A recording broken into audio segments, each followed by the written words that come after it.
اعوذ باللہ من الشیطان اللعین الرجیم، بسم اللہ الرحمن الرحیم۔ ناظرین سلام علیکم۔ ماہ مبارک رجب اپنے اختتام پر ہے اور ماہ شعبان شروع ہونے والا ہے۔ ہمارا مقصد خلقت بندگی اور اطاعت پروردگار ہے۔ پروردگار عالم ارشاد فرما رہا ہے کہ وما خلقت الجن والانس الا لیعبدون، ہم نے جن و انس کو پیدا ہی نہیں کیا مگر عبادت کے لیے، بندگی کے لیے۔ تو عزیزوں، ہماری خلقت کا مقصد، ہمارے اس دنیا میں آنے کا مقصد صرف چند صباح گزار لینا اور اپنی غریزی اور فطری ضرورتوں کو پورا کر لینا ہرگز نہیں ہے، بلکہ ہم ایک اہم اور ایک قیمتی مقصد کے لیے پیدا کیے گئے، اور وہ مقصد عبادت اور اطاعت پروردگار ہے۔ ماہ رجب، ماہ شعبان اور ماہ رمضان، یہ 3 مہینہ عبادت اور بندگی کے حوالے سے ایک خاص اہمیت کا حامل ہے کہ ان مہینوں میں ہم اپنے رب کی طرف، اپنے پروردگار کی طرف، اپنے خالق و مالک حقیقی کی طرف رجوع کریں۔ اور انسان ہے، خطا سے بنا ہوا ہے، انسان مرکب الخطا ہے، غلطیاں، گناہ، کوتاہیاں انسان سے ہوتی رہتی ہیں۔ آئیے ان بابرکت مہینوں میں ہم خدا کی بارگاہ میں اپنی بندگی کا ثبوت، خدا کی بارگاہ میں توبہ کے ذریعے، انابہ کے ذریعے، اس کی بارگاہ میں رجوع کرنے کے ذریعے کچھ اچھے اور نیک اعمال بجا لانے کے ذریعے اپنے گناہوں کو دھلنے کی کوشش کریں، اپنے کو برائیوں سے اور اپنے کو جو گناہ یا کوتاہیاں، جو کمیاں ہماری زندگی میں ہوتی رہتی ہیں، ان سے اپنے کو پاک و پاکیزہ بنائیں اور اپنے مقصد کی طرف، جو مقصد خلقت ہے، اللہ کی بندگی اور عبادت کی طرف آگے بڑھیں۔ ماہ شعبان کی آمد ہے۔ ماہ شعبان میں بہت سے اعمال جو بیان کیے گئے ہیں ہماری روایات میں ملتے ہیں۔ ویسے تو اعمال بہت زیادہ ہیں، لیکن کچھ مختصر طور پر ایک فہرست آپ کے سامنے ماہ شعبان کے اعمال کی پیش کریں کہ اس مہینے کی کیا برکت ہے، کیا عظمت ہے، اور ہم اپنے کو اس مہینے کی برکتوں سے، اس مہینے میں جو اللہ کی رحمت و برکت کا نزول ہے، اس سے پوری طور پر ہم محروم نہ رہ جائیں۔ اس لیے آئیے ماہ شعبان کے اعمال پر ایک نگاہ ڈالتے ہیں، کوشش کرتے ہیں کہ اس میں سے جو بھی ہمارے لیے جس وقت بھی ممکن ہو ہم اسے انجام دیں۔ رسول گرامی اسلام سے حدیث ہے کہ شعبان میرا مہینہ ہے۔ رسول گرامی اسلام فرما رہے ہیں کہ شعبان میرا مہینہ ہے، جو بھی اس مہینے میں ایک دن روزہ رکھے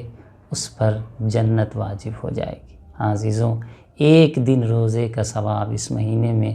جنت ہمارے لیے واجب کر دیتا ہے۔ یعنی اگر ہمارے نام اعمال میں کوئی ایسی کوتاہی نہ ہو کہ جس سے ہم جنت سے محروم ہوں، تو یہ عمل سبب بنے گا کہ ہمیں جنت کی طرف لے جائے۔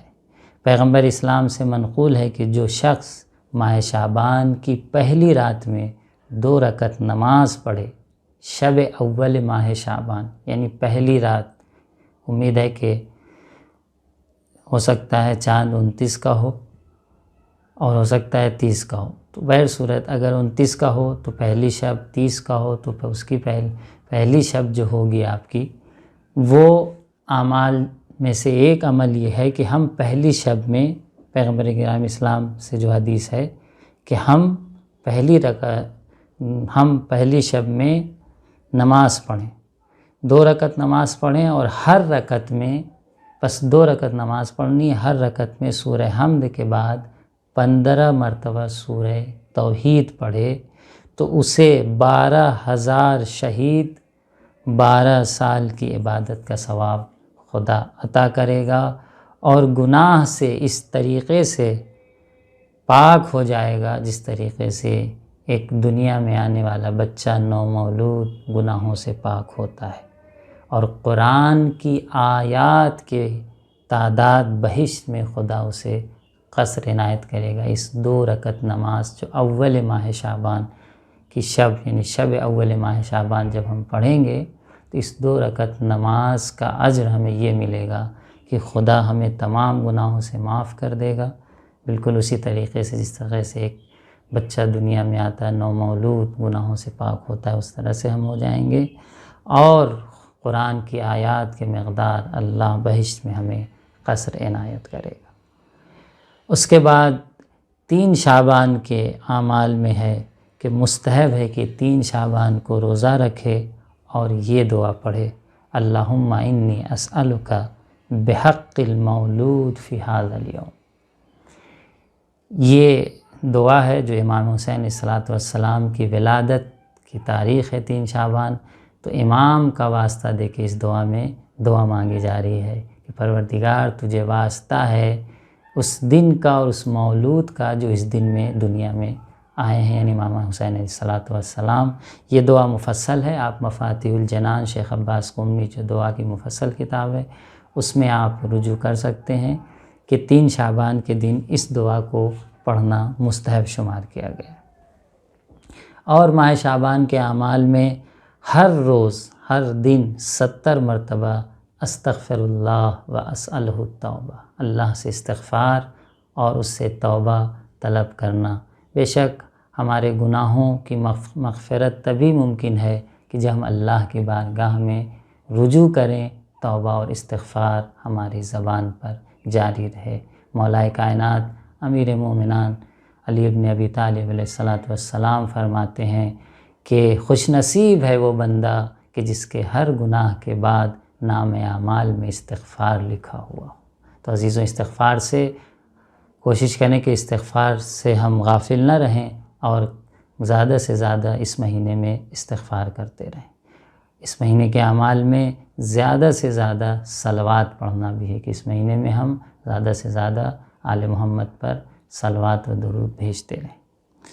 اس کے بعد 15 شعبان جو کہ بہت ہی اہمیت کی تاریخ ہے اور ہمارے اور آپ کے وقت کے امام کی ولادت عجل اللہ تعالیٰ فرجہ الشریف کی ولادت کی تاریخ ہے۔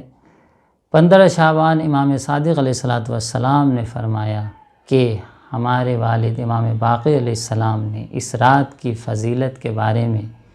جب ان سے سوال کیا گیا تو آپ نے فرمایا، یعنی 5ویں امام محمد باقر علیہ السلام نے فرمایا کہ یہ رات شب قدر کے بعد تمام راتوں میں سب سے افضل ہے۔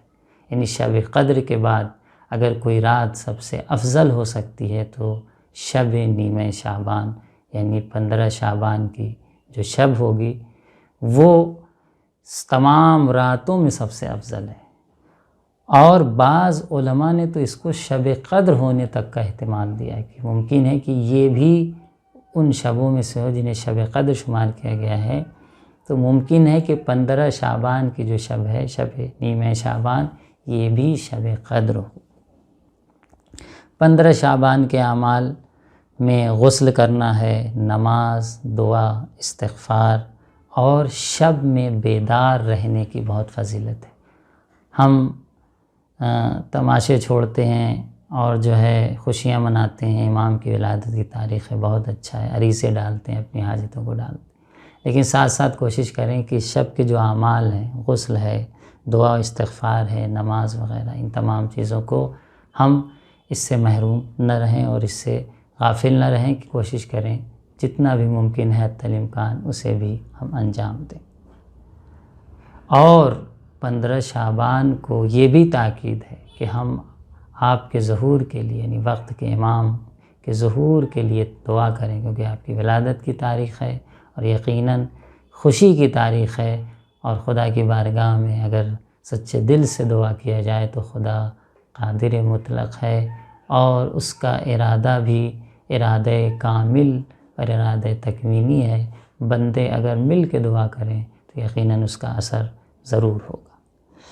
اور اسی طریقے سے آخر ماہ شعبان میں عرض کیا ہم نے کہ اعمال بہت ہیں، لیکن مختصر طور پر جو اس مہینے کے مشترک اعمال ہیں وہ آپ کے سامنے پیش کر دیا جائے۔ اس مہینے کے آخر میں یعنی ماہ شعبان کے آخری ایام میں ہمیں تاکید کی گئی ہے اور ہمیں اس بات کی طرف ترغیب دلائی گئی ہے کہ روایت میں ملتا ہے کہ یہ دعا آپ بہت زیادہ پڑھیں اس مہینے میں، آخری ایام میں ماہ شعبان کے، کیونکہ ماہ رمضان کی پھر آمد ہوگی اور ماہ رمضان قریب ہوتا ہے۔ تو حدیث میں ہے، مفاتیح الجنان میں بھی یہ موجود ہے کہ شیخ عباس قمی نے نقل کیا ہے کہ یہ دعا جو ہے ماہ شعبان کے آخر میں آپ ضرور پڑھیں کہ اللہم ان لم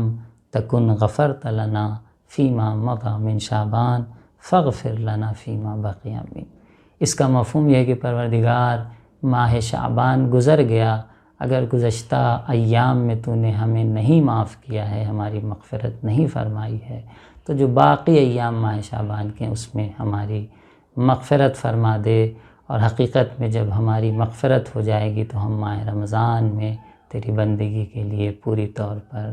آمادہ اور مہیا ہوں گے۔ والسلام علیکم ورحمۃ اللہ۔